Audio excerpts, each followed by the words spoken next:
안녕하십니까, 불광입니다. 한화는 대기업이 아니라네. 교사랑 소개팅했는데 대기업 다닌다고 했는데 하나는 대기업이라고 하기엔 그렇지 않냐고 하네. 현대차, 기아차, 삼성전자, LG전자 등 이런 데만 대기업이라고 하니 삼성전자 계열사도 대기업 아니라고 하고 어록 하나 더 추가하면 연봉 높아도 저런 네임밸류 아니면 대기업이 아니라네 라는데요. 이건 또 뭔 신박한 소린지 모르겠지 않습니까? 아니 어이가 없잖아. 하나가 어떤 기업이야. 명실상부 K로 시작하는 이 나라의 대기업의 한 축을, 그리고 전 세계적으로 유명한 기업인데 그걸 대기업이라고 하기에는 그렇지 않냐고요. 넌 좀 맞아야 되겠다. 아니 그럼 님은 뭐 돼요? 사실 대기업 다니는 남자랑 동급이 되려면 교사로는 택도 없지 않습니까? 아니 제가 이런 끔 나누기를 굉장히 싫어합니다만 저 언니야의 논리대로라면 제 말이 맞잖아요. 하나는 대기업이 맞고 저 언니야는 그냥 교사일 뿐인데 일단 월급 차이도 많이 나고 사회적 시선도 K국 문화로 따져봐도 대기업이 더 쳐줄 텐데, 마치 자기 정도 되면 여교사 정도 되면 자기가 쳐주는 대기업 현대차, 기아차, 삼성전자, LG전자 등 이런데 해당되는 남자들을 당연히 만날 수 있다는 뉘앙스가 어이가 없다는 거야. 아니 장난치나? 근데 장난이 아니죠. 저런 게 진짜 문제지 않습니까? 언니 아들이 돈만 밝히는 것도 어지러운데 돈과 동시에 뭐까지 밝히는 줄 아십니까? 명예욕도 챙기려고 한다니까. 자신이 공부를 덜해서 노력을 안 해서 이룩하지 못한 걸 남편을 통해서 이루려고 하는 사람들이, 대리 만족하려고 하는 사람들이 굉장히 많아졌다고요. 그래서 결혼정보회사 같은 데 가면 나이 차이 많이 나는데도 불구하고 전문직이면 됩니다. 의사, 변호사로 소개시켜 주세요. 하는 언니 아들 굉장히 많잖아. 그리고 결정사가 그런 언니 아들 회비로 운영되는 거고, 그리고 그건 게시글의 마지막 문장에도 나와 있지 않습니까? 연봉 높아도 저런 네임밸류 아니면 대기업이 아니라네 라는 문장. 그러니까 자신은 명예용을 채워주지 못하며 돈을 아무리 많이 벌어도 중견이나 중소기업 급이다. 너는 대기업이 아니다. 내 눈높이에서 탈락이다. 이런 느낌이잖아. 그런데 사실 돈 잘 벌면 중견기업이든 중소기업이든 무슨 상관입니까? 애초에 중견기업이랑 중소기업 자체도 상관이 없어. 사랑하는 사람을 만나는데 그래서 결혼하는 건데 그게 무슨 상관인데요? 그런데 저런 언니 아들은 남자를 만나는데 마치 물건 고르듯이 평가지를 마구마구 하고 있지 않습니까? 이 정도면 오케이. 이 포인트는 좀 부족하네. 연봉을 좀 상향시켜볼까? 이 남자 괜찮네. 직접 대기업? 하나가 무슨 대기업이야. 이 정도면 친구들한테 자랑할 건덕지가 안 되는데 최소한 삼성전자, SK하이닉스 정도는 돼야지 내가 안 부끄럽지. 넌 아웃. 이러는 거지 않습니까? 이게 맞아요. 그런데 다음 게시물도 보십시오. 제가 이런 이야기가 한두 개면 이야기를 시작도 안 했다니까.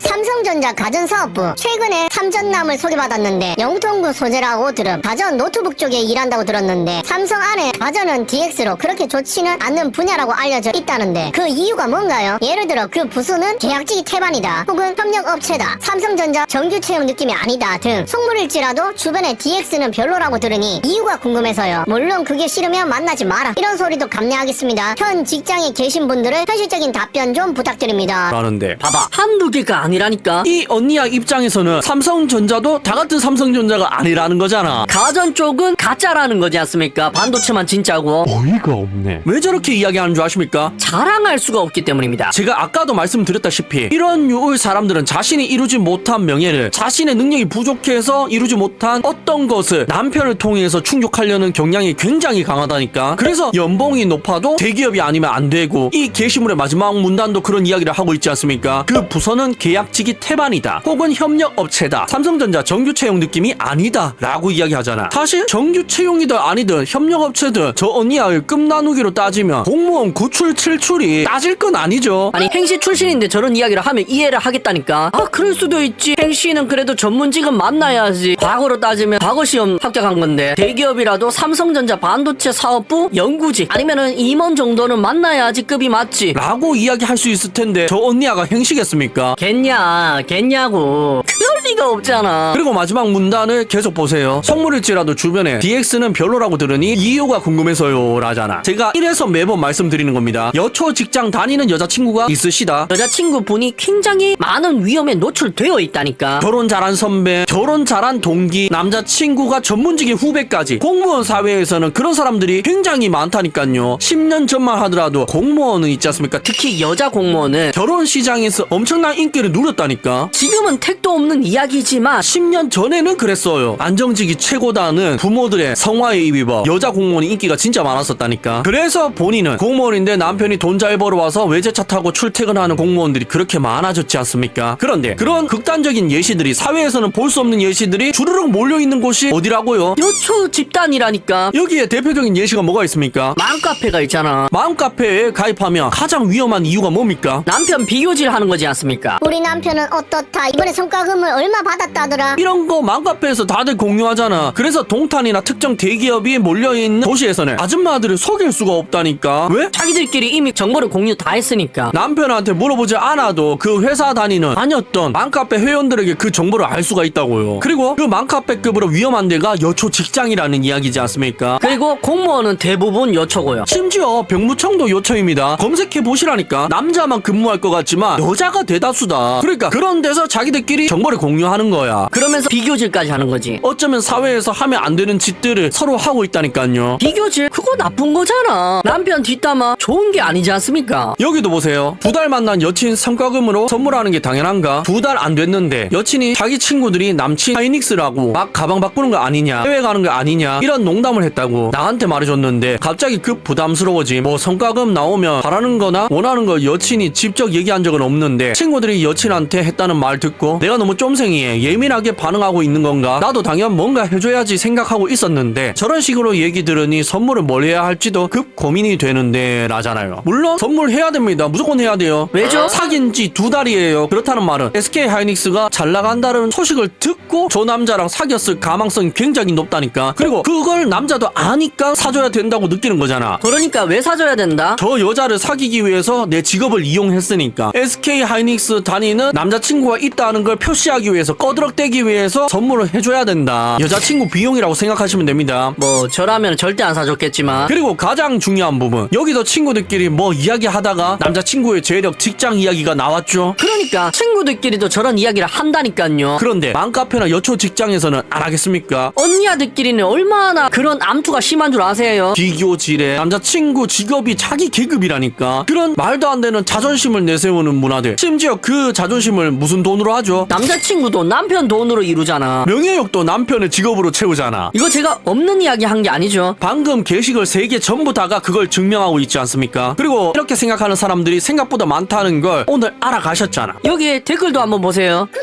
쫌생이 많네. 2달이면 너무 좋아서 뭐라도 해주고 싶어야 하지 않나 오히려. 라는데, 아니 여초 커뮤니티를 너무 몰입하셔서 문장 순서도 한글 순서와 맞지 않게 영어 순서처럼 뒤에 붙이는 언니야. 2달인데 어떻게 좋은 걸 사줘요? 쫌생이가 아니고 저렇게 생각하는 게 당연한 거죠. 친구들 입을 빌려 본인 원하는 걸 말한 거임. 그쵸. 사실 이게 제대로 된 이야기지 않습니까? 내가 직접 말하면 짜쳐 보이니까, 사달라고 쪼르는 것 같으니까 치고 들어가는 느낌이 싫어서 저러는 거잖아. 이게 K국에 있는 문화 중에 한 가지지 않습니까? 남자한테 지고 들어가면 안 되는 문화. 그렇게 되기 싫으니까 친구들이 그랬다면서 자기 할 말 은연중에 다 해놓고 또 사달라고는 이야기 안 하는 거야. 은연중에 압박을 하고. 지금 남자가 압박을 받았잖아. 그리고 저거의 의미가 뭡니까? 내가 내 입으로 말하면 남자친구한테 부탁하는 것 같으니까, 기회를 한번 날리는 것 같으니까, 내가 시키지도 않았는데 사주면 대가 없이 사준 거니까 내가 뭘 안 해줘도 되지. 라는 계산을 때리는 거라니까. 널 얼마나 우습게 봤으면 저 말을 전하냐. 그쵸? 이건 뭐 남자친구의 자존심은 없는 것처럼 여자친구가 행동하지 않습니까? 아니 맞잖아. 내가 사랑하는 사람이었으면 친구들이 그런 이야기를 했다고 하더라도 남자한테 이야기를 하지 말았어야지. 숨겼어야지. 왜? 내 남편이 소중하니까. 내 남친을 사랑하기 때문에 내 남자친구, 내 남편이 자존심이 떨어지는 모습을 보기 싫어서라도 절대 이야기 안 한다니까. 그런데 저러는 의도가 뭐다? 그거야. 저 글쓴이를 조건, 경제력, 돈, 그 이상 그 이하로도 안 보기 때문에 할 수 있는 말들이라니까. 참 어지럽지 않습니까? 생각보다 저렇게 남자의 돈을 마치 자기 것인 거 마냥, 남자의 직업이 자기 위치인 거 마냥 생각하는 사람들, 당연한 줄 아는 사람들이 많다는 거야. 뭐 괜찮습니다. 여러분들 중에 결혼하신 분들, 결혼 잘하셨으면 상관없고 결혼을 아직 안 하신 분들은 이 영상을 타산지석 삼아서 저런 여자를 피하면 되잖아. 안 만나면 되잖아. 안 그렇습니까 여러분들? 꿈속에서 깨어날 시간입니다. 레드 선.